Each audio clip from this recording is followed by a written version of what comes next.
Hello and welcome to Swamp Chat's post game. I'm one of your two co-hosts, Kai Chen Chisholm, also known as Samurai Radio. Joining me as always is Manny Chang, and of course, joining us for another post game show is Will Miles. We have an outstanding win. I think before the game, on the pregame, both me and Manny, I think we said we were going to hit 44. Or did you say 41, Manny? No, I think we had agreed 44-21, maybe. Yeah. And then it's 63-28. It's a great way to kind of hit the weekend on a great note. You know, NFL football tomorrow. Gators play an absolute great game. Interception and a touchdown at the end. Maybe it's not that needed. Maybe you want to just kind of run the ball and go to the locker room. Gators get the win either way. Will, off the bat, how do you feel about it? I mean, the performance by Trask in the first half was just masterful. I mean, he was unbelievable, putting the ball all over the place, and he sat there and went, how is this guy not starting when Felipe Franks was here? But yeah, I thought Franks actually acquitted himself pretty nicely. It was good. This is kind of what I was hoping, is that Florida would get a nice, easy win, score a bunch of points, Trask would get a lot of love, and then on the backside, Franks would get some appreciation from Florida fans for what he did while he was here, because certainly he was a part of building this program, and I think part of the reason that he started was he had such buy-in from his teammates. So Trask sort of built up that buy-in. They actually ran the ball a lot better tonight than they have in the past. Naquan Wright especially, I think, showed some skills that you don't necessarily get from Dameon Pierce and Malik Davis. I thought that was good to see. Pierce, obviously 12 carries, 69 yards, played pretty well. But, I mean, it was the Kyle Trask show. That's what this was. And I mean, you know, the announcers were talking about it all basically the whole fourth quarter. I don't know how anybody during the rest of the season until we get to Bama can actually compete with this offense if it's clicking like this, because it's just unstoppable. Well, go ahead. I was just saying, one of the things that I know that you tweeted out was that it's against SEC competition. I don't know if that's what you're about to mention, but rather, and I know that's something that Dan Orlovsky pointed out during the game, was that, you know, he had said, you know, Tua, Joe Burrow last year, it wasn't all SEC competition. And however you want to look at it, I mean, the SEC is the SEC, no matter what team it is.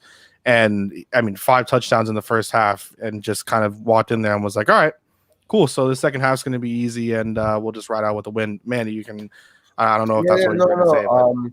One thing that Will did mention last week on his podcast on Gators Breakdown, which I thought it was brilliant, was the way that the Gators were able to run the football on 3rd and short, and that made the offense so much more easier to manage going forward after every single first down.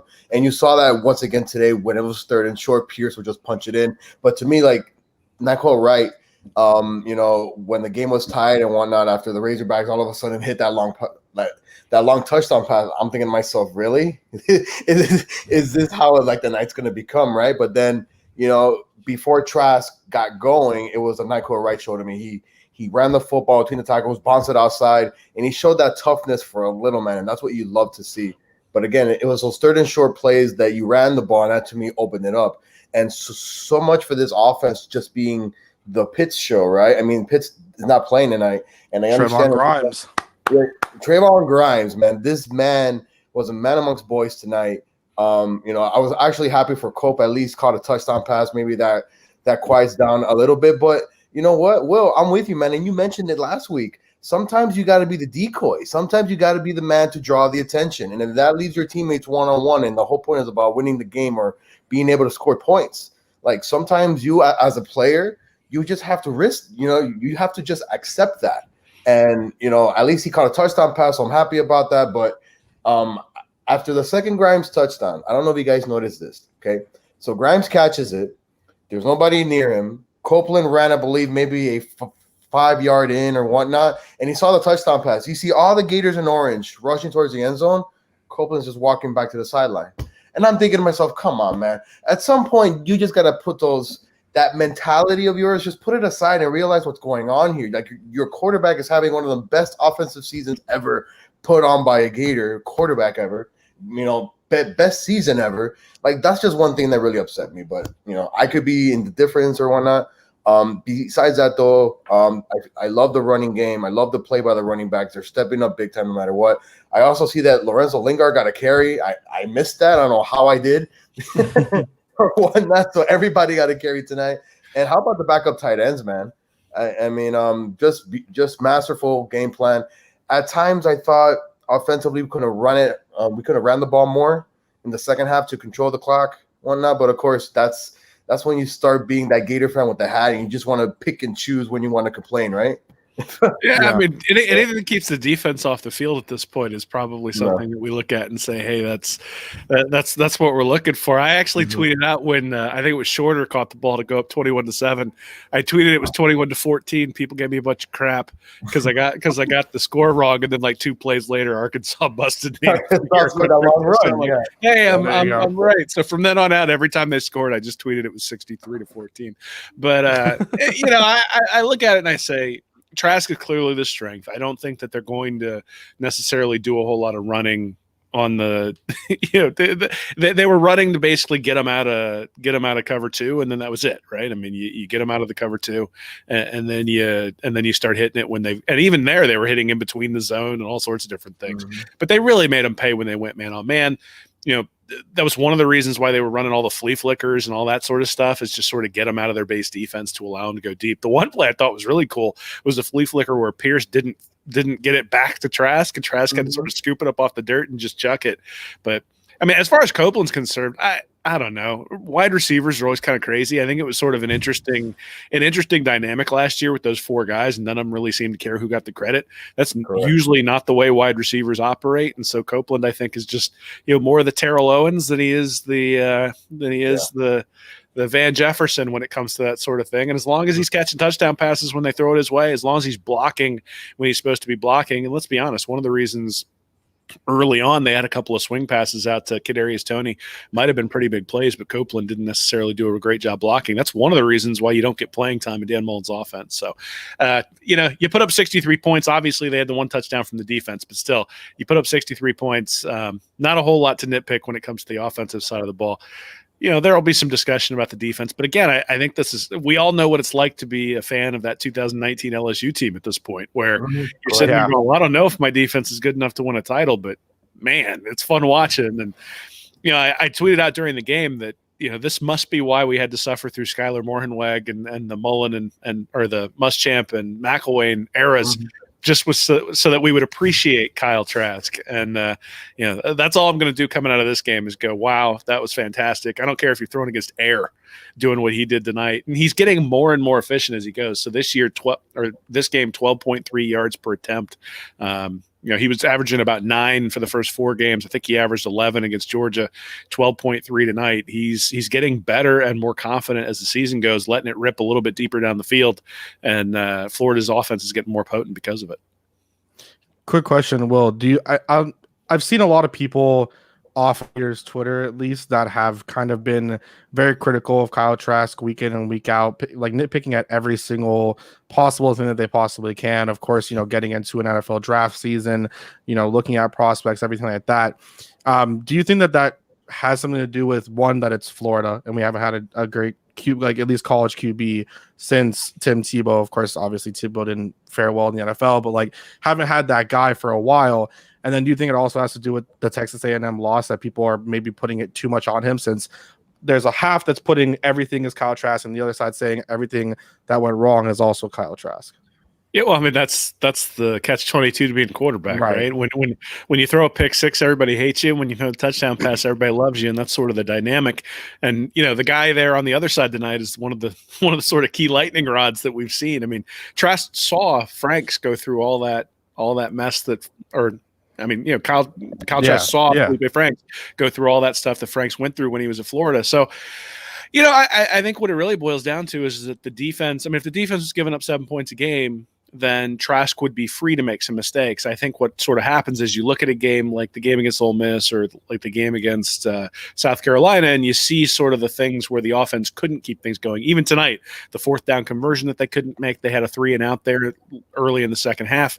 And those are things where people go, well, here we go again. And it's like, you look at the first half rundown of drives. It's touchdown, turn it over on downs, down deep in the red zone, and you should have gotten new downs because of a face mask. Then touchdown. You're just like, oh, well, we had a 3-and-out. What in the world? And it really is. I think I was going to say more so as like a potential prospect, not just from the Gators side, just because I feel like, everyone on Twitter wants to be right when it comes to NFL draft prospects. So they always, I mean, it's true. They always have one thing or another to say. So do you think that like people are maybe putting too much on him negatively, where he'll have games like this where he 5 touchdowns in the first half, but then the second that he misses that one throw, they're like, oh, well, this is why he can't be a first round caliber quarterback or top, 45 pick or whatever it needs to be. I mean, I think it goes both ways. Every time you see him fit one into space, immediately my feeds hit up with, "Oh, that's an NFL throw," and I'm like, "It doesn't matter. Right. It was completing college. That's all I care about right now." Correct. I mean, look, I don't think anybody expected him to be a big-time college quarterback when he came here from Manville. Now that he's become a big-time college quarterback, I think there's going to be a subset of people who say, "Yeah, well, he did it in college, but he's not going to be able to do it in the pros." And yeah, everybody likes to dig in their heels and be right. I mean, it was very pleasant for me last year when Joe Burrow all of a sudden blossomed the way I thought he would, and it's sort of predicted. But that doesn't mean that I haven't looked at other quarterbacks and said, "Hey, this guy's going to be really good," and then he turned out not to be good. So, yeah, I mean, everybody wants to be right. The reality is that Trask, if nothing else, is going to be a really, really good backup in the next league. And one of the things that I think NFL teams are going to really like about him is that, if let's say he were to drop into the second or third round, that's a great value for a backup quarterback. And he's going to learn, he's going to work hard, he's going to do what he needs to do to prepare himself to be a starter. If you take him in that position, now he's playing himself up into the first round, and first round guys don't sit. So, we'll see. I think the reality is that Trask is proving everybody wrong, including me, because coming into this year, I thought he was going to be better. I didn't think he was going to be this good. He has been about as good as any quarterback we've seen over the last decade, which means I'm comparing him to Joe Burrow from last year. I'm comparing him to Tua. He's just really, really dynamic the way he finds guys who are open. And there's actually a legitimate argument there when you start talking about the NFL, because the NFL, there aren't busted coverages all the time. You have to fit the ball into tight spaces. He's going to have to be able to do that. Yeah. College, there's busted coverages all over the place. We saw that with a touchdown to Grimes. We saw that with the wheel routes last week to Georgia. And a guy who can find the right place to go in the coverage is always going to be valuable in college. That's what Trask has proven he's been able to do. One thing I do think that's been undersold is that he has improved his mechanics. He spent a lot of time during the offseason, you can tell, working on his mechanics. If you look at last year's game, particularly the South Carolina game where it was a little bit wet, he couldn't get anything on the ball because he was throwing all arms. He would basically, his hips would turn before he threw the ball. This year, that's not the case. Everything's connected. He's getting a lot more on his throws. So I think he's got a shot. But, I mean, if you told me Trevor Lawrence or Kyle Trask, who are you going to take as a bona fide star in the NFL? I'm still taking Lawrence. Right. But I'm also a homer. So, I'm going to be rooting for Trask. Yeah, for sure. Well, I mean, listen, this offense, though, is something unbelievable to watch, right? I mean, you go from, we go from, right after Urban Meyer, there wasn't really much excitement because you have McElwain and, there was fake excitement, leading up to. And then, you also have this South Carolina head coach here, which, sometimes he just does things that still shocks me how he's still a freaking head coach now, right? But let's switch it over real quick to the defense, because to me, once again, the whole fire Todd Grantham talk was still going on. Obviously, you play Missouri, that's just down a little bit. You end up beating Georgia the way you did, and I understand that Georgia doesn't have a quarterback, and the fans want to come on and say, well, you guys play us the year that we don't have anything, set up and whatnot. But I'm like, wait a minute. You basically still had an offensive line. You couldn't run the ball after you ran it on the first play for the long score, and then also, and I do see that they're also, we had busted coverages in the secondary, and what happens if they catch one or two of those? Maybe the game goes, the other ways. Yeah. Tonight, you have a couple 80-plus yard touchdowns. I don't know about you. That really got me upset. That shouldn't happen. But again, when you have an offense like this that's putting up points the way they do, how are you as a Gator fan supposed to just feel, I guess, okay with that? Because that to me still – it irks me to the core. And then you see the replay, and it's like I told you, in that long run, nobody got off their blocks. And then the long touchdown play, Elam falls down or you got hurt or something like that. But it's just what's your message to Gator fans to just for the message just to say, listen, it's going to happen because I don't see any other defense that's happening to. You know what I mean? So I don't know. It's kind of it gets me worried because the deeper you go into the season, and I'm not talking about Vanderbilt, I'm not talking about Kentucky, I'm not talking about Tennessee anymore because we've seen what Tennessee can be, correct, and LSU, but I'm talking about Atlanta, Alabama. Those are things that I'm heading to because I have pure confidence in this staff and in this football team that they can run the table, right? Heading there. What do you do with that, or how do you analyze that per se? Well, I know I just talked a lot, but it's just like as a whole, Well, I think the first thing is that the game against Texas A&M, everything had to go right for A&M to pull that game out in the end. They win by a field goal, but they don't if Malik Davis doesn't fumble the ball. They don't lose that game. There was a play where Kyle Pitts got hit on a back shoulder throw where I think he actually caught the ball. The official called it down, or the official called it incomplete, so they had to settle for a field goal. There were a lot of things that went Texas A&M's way, including that apparently half of Florida's team had COVID at the time, though we didn't know it. And so, that particular loss, I think you can look at and say on the road at Texas A&M by 3 points, a lot of things go against you. And the defense was just absolutely awful. The defense has been better since that game. So they have been better. Arkansas 3 of 10 on third down. They did force them to punt the ball quite a bit. The issue is that the offense scores so fast. The issue is that the offense scores so much that the defense is always right back on the field. So even though Florida dominates time of possession 38 minutes to 22 tonight, the reality is that Arkansas, one, had to take those deep shots, and two, was able to hit a couple of them. And I think that's what you're going to find. We're really looking at sort of Big 12 football, whether it's because of COVID, whether it's just because the defense is pretty bad this year. It is what it is. We know that it's probably not correctable. There's going to be 2, 3, 4 big plays every game against Florida defense. What you hope is that they'll be able to stop it at 50 yards instead of 80 yards, force the other team into a field goal a couple of times, and then you'll be fine. But, here's the reality. All they need is a couple of points and a turnover, or a couple of 3 and outs and a turnover. If they can get a couple of 3 and outs and a turnover, this offense is so good, Florida's going to win the game. And correct. The reason they didn't win the Texas A&M game is they got the one turnover, and I think they forced like one punt the entire game. And other than that, they couldn't do it. And so the offense had a couple of hiccups, and you lose that game. So that's obviously a concern against a team like Alabama. But, it is what it is at this point. I'm sure Saban's going to have all sorts of ways to try to scheme guys open. And you just sort of are thankful. I don't want him to be hurt, but it's a good thing for Florida that Jalen Waddle isn't going to be on the field. Right. And then you start rotating the young guys in. And I think they've started to do that, particularly on the backside. Though, again, this game, Marco made a really nice tackle that stopped Arkansas on third down. Sean Davis, I think, is going to be a fixture at safety, regardless of what people want. But they've started working in Jadon Hill. Kyrie Elam's been there the entire year. But it's still young, right? As you put those youth in there, you're going to start getting busted coverages as they get aggressive. I've liked that they've been more aggressive since the A&M game, but It's not going to be perfect. That's the reality, right? Is usually you go into a season, the offense has some warts, the defense has some warts, and you hope to win 35-28. I guess, and I totally agree with you. I guess the thing for me is that I see how great the offense can be, and you see the potential and what it can become, and wow, if the Gators can play the championship on January 11th, I just want that defense just to be a little bit better.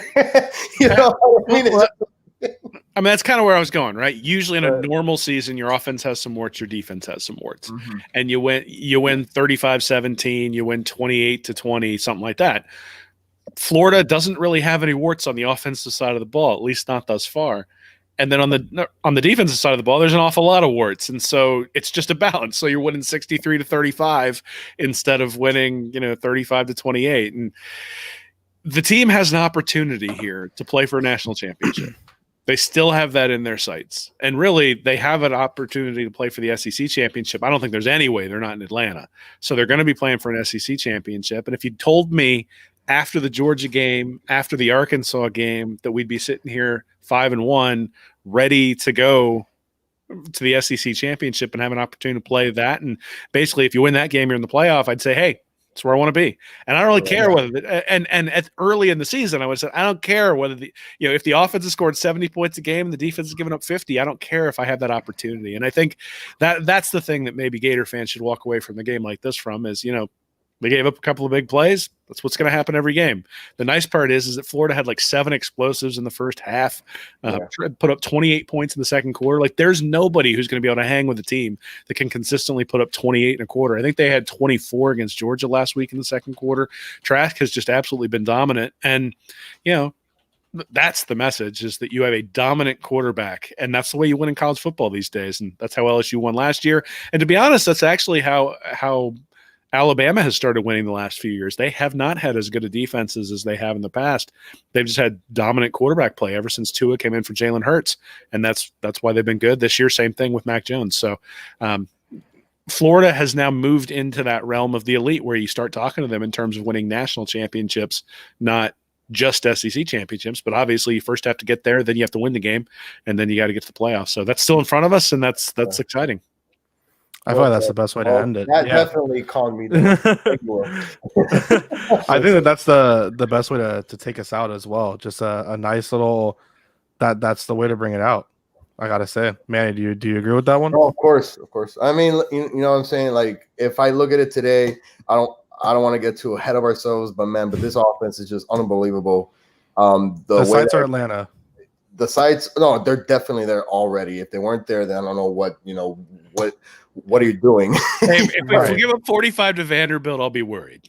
So. And now Kai's video just went there out. I go. There you go. There you go. All right, Will, thank you so much once again for joining us, my friend. Please tell the audience where they can find you and stuff in your great stuff.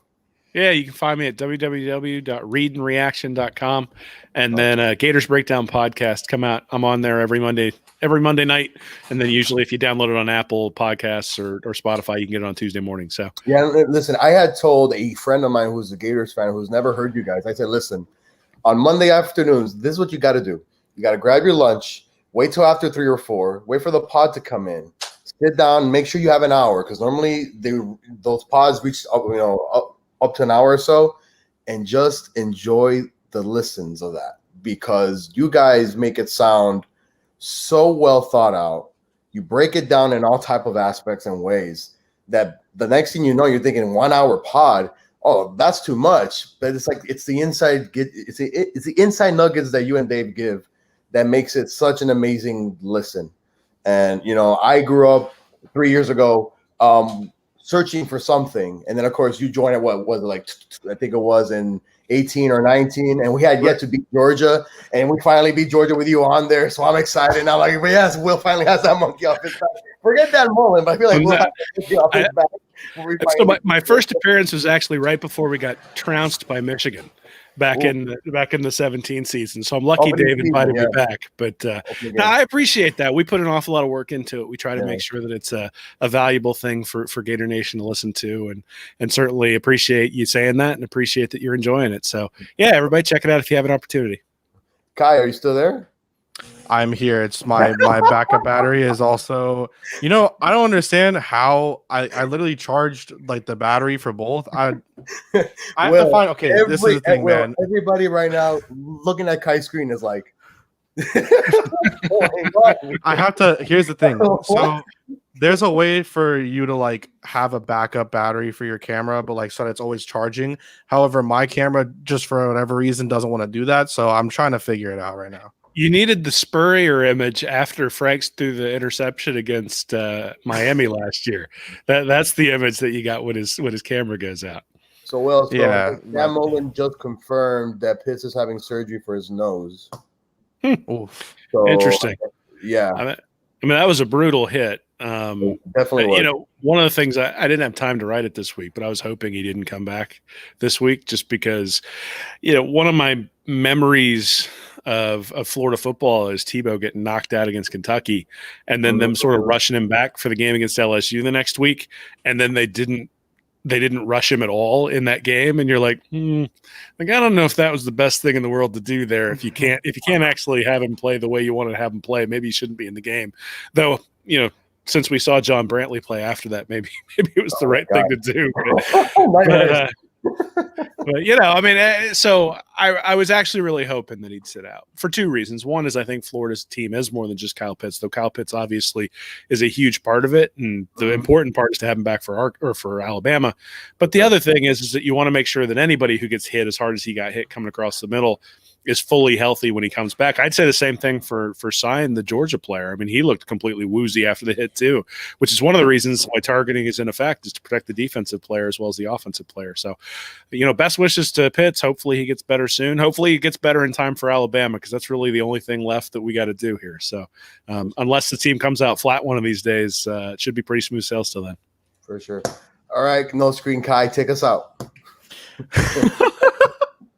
Guys, thank you so much for listening to another post-game show here from Swamp Chat. Will, thank you so much again for joining us for post-game.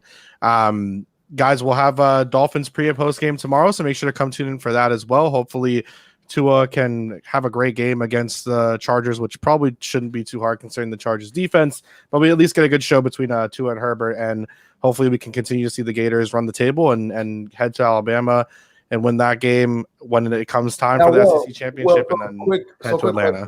Quick question. So if the Gators go to Georgia, will you be able to attend? I don't think so. Depends on what's going on with COVID. So there are quarantine conditions at work where you have to stay away for a certain number of days if you go to a hotspot. So that's been screwing up all of my travel plans this year for football. See, well, that's the one thing that I don't understand about this country. I thought Chicago was a hotspot, but my brother-in-law, he just went without even doing any quarantine days, and I thought Chicago was already going up again.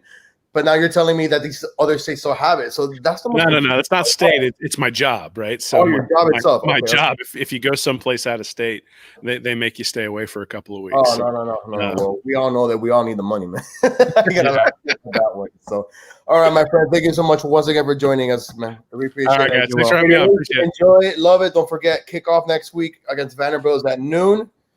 Don't show up at 3. What happened? We should be able to take care of business easily and get ready for once again a Kentucky battle, because as we all know, when it comes to these games against the Wildcats are always going to be tough no matter where you play, whether Florida or Kentucky. So all right, guys, thank you so much. Have a great night. Have a good one, guys.